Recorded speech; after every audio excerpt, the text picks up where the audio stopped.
Hello everybody, it's SirQBL here. I'm a TCG player and a YouTube creator, and today I'm gonna share with you my most important tips and tricks for playing Gods Unchained. I put timestamps in this video so it will be easier for you to navigate from a tip to another, but just so you know, all tips are extremely useful, especially the last one, where I created a tip that I haven't heard anywhere before, so make sure you don't miss anything. Okay, first, before we begin with the first one, please make sure to like and subscribe so I can continue making this video. Now, without further ado, let's begin the video. The first tip: know your deck's objective. Now, even if you have a great deck with powerful cards, if you don't know what the deck was made for, you're gonna lose, probably. Now, bear with me. Let me explain this to you. Every god has a different playstyle, and depending on the combination of cards you use for that god, you get even more playstyles. I'm going to give you an example on that. Here I have, wait, let me go to the workshop. Oh. Here, for example, we have a fast deck, that's how I named it, and it's a magic aggro deck. That means you're just trying to clear the board as fast as possible and attack the face as quick as possible. So if you're just gonna sit back and relax and just wait for the opponent to do his stuff, you're gonna lose. You need to be aggressive and always attack. So next time when you build the deck, make sure to think about how you are going to play it. Tip number 2. Attack with your confused creatures first. A lot of people do the mistake to use cards or attack with the not confused creatures first, before even seeing what the confused creatures have in mind. I mean, it's a 50% chance it won't do what you want it to do. It's a coin toss. You should think of how to maximize the possibilities of the confused creatures to do what you want. Now, there is an exception, where you will want to use spells or other creatures before the confused one, and that's when you don't want the creature to be destroyed, or you want it to attack the face, so you destroy the creature in front to give the possibility of dealing damage to the opponent's god. Maybe there are even more exceptions, but just keep in mind that confused creatures are extremely random and rage-inducing, so you need to keep them in check. Okay, pack opening time. Now, I wanted to prepare for you some Divine Order packs, but they just haven't arrived, I don't know why. So I just have a rare pack, but still, it's a pack opening. Okay, let's see. Maybe we'll get a legendary from this one, I don't know. Let's blow some luck on it. Okay. Please. Hey, it's an epic one. That's great. And it's a pretty good one. Destroy a random creature. Yeah, that's a great one. Oh, war is so annoying sometimes. Tip number 3. Watch the Sanctuum. Now you know that the Sanctuum is like a store inside the game while you are playing, and the currency for buying the cards is favor. Every player starts with 0 favor at the start of the game, and you get favor by destroying creatures. And be careful here. You only get favor if your creatures that you attacked with doesn't die, or if you destroy the creature with a spell. And you also get favor by dealing damage to the god with a creature. It doesn't work if you hit them with a spell though. In the first turn you get 1 favor, second turn 2 favor, and then in the next turns you get 3 favor.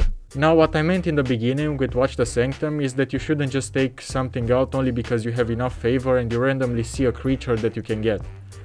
Look at what your opponent needs and try to take the card out so he can get it and use it against you, or you can only get some cards out of the Sanctuum if you really have a plan for them. If you take a card out too early and you didn't even see that the opponent has enough favor for any card, you made a mistake, because not only can he take out a card from the Sanctuum, but in place of the card that you took out, there might appear a new one that the opponent really has a use for. You might call it bad luck when it happens, but in the end, it's your own fault. Tip number 4. Don't get too emotional, man. As a new player, or even an advanced free-to-play player, you just tend to get upset because some people that played for a long time have much better cards than you. I mean, there's people in Mythic or even Diamond, Gold, that just have decks full of Genesis, Trial of the Gods and Divine Order. But That's normal. It doesn't mean that you suck or you need to go back to buy cards from the marketplace so you get better. It just means you're at the beginning and haven't played enough. I, for example, am a free-to-play player. Okay, I have 2 Genesis cards and 1 Trial of the Gods, but that's just because I like them and I wanted to buy them. They weren't even that expensive or something. But I got to Mythic by only playing free-to-play. I was like level 70, 80 when I first got to Mythic, and now I'm just fluctuating between Diamond and Mythic. Maybe I have a bad week and then I get to Solar Gold, but I just get back up. Even during the ranked weekend, I got 14 or 15 wins in Mythic while being a free-to-play player. And people, like, look at me, I'm not a professional, I'm like level 114. And that's pretty good. I mean, it's a pretty high level. I've played for some time, like less than 6 months, but that's still okay. And you will get the chance to get better cards by playing in the weekend ranked, which is free. And you might be getting much better cards than you had before. You just need to keep playing and not give up. And now, before the last and a very important tip that I got for you, I haven't even heard of it. I mean, people maybe use it, but I just didn't see them. I saw someone on stream do it once, but it's not that popular, so you'll need to use this, trust me. But before I tell you, please just leave a like and subscribe if you want more, and do comment down below if you want me to play other games, if you have any other suggestions, or what topics you would like me to discuss, because I'll just do it. Okay, the most awaited. Tip number 5. Look at your opponent's deck. Okay, now I know this may sound illegal, but it is totally fair, and this possibility is out there for everybody. Now, what do I mean by that? I am right now on my computer. Wait. I'm right now on my computer. I go to GUDecks, sorry. Oh, you can even see people live here. Yeah. Maybe I'll create a Twitch channel in a different time. Okay, then you go to meta, player stats.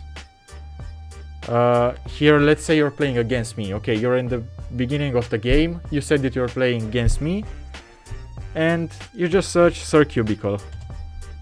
Oh, no space there. And here, you'll just see my most recent decks. You click on one of them. I mean, not on one of them, on the most recent deck. Let's say. These are just the same, but I played a different God Power, so yeah. Just click on this one. You can see my deck here. And depending on what cards I have, you know what to watch out for or what to play. And I don't use this every time, but during the weekend ranks, it really gives you the upper hand. I mean, if you're playing against Deception and you see that they have a Rapture Dance, you know not to get greedy and just spread out all the cards on the table and then get damaged like 6 on every card. Because you can have 6 health, 7 health, 5 health on those creatures, really powerful creatures, and they just get obliterated. Okay, the one with the 7 doesn't, but you still have 1 on. So it's a very bad idea to just go wide when they have a Rapture Dance. Or another example, if you're playing against War, you know how many relics they have left. So if you have an Athenian Archer or an Nefarious Briar in your hand, and you see that they don't have any more relics left, you can just play them. It doesn't do you any good if you just keep them in your hand. And there's many more other examples where this helps you. So just make sure during the weekend ranks at least to just search your opponent or GUDecks and see what deck they have, so you can create a strategy. Alright people, I will try to post plenty of times a week and get you most helpful advice on card games, but I also want to play some gameplays on whatever card games you want, and maybe even deck openings in the near future. So stay tuned.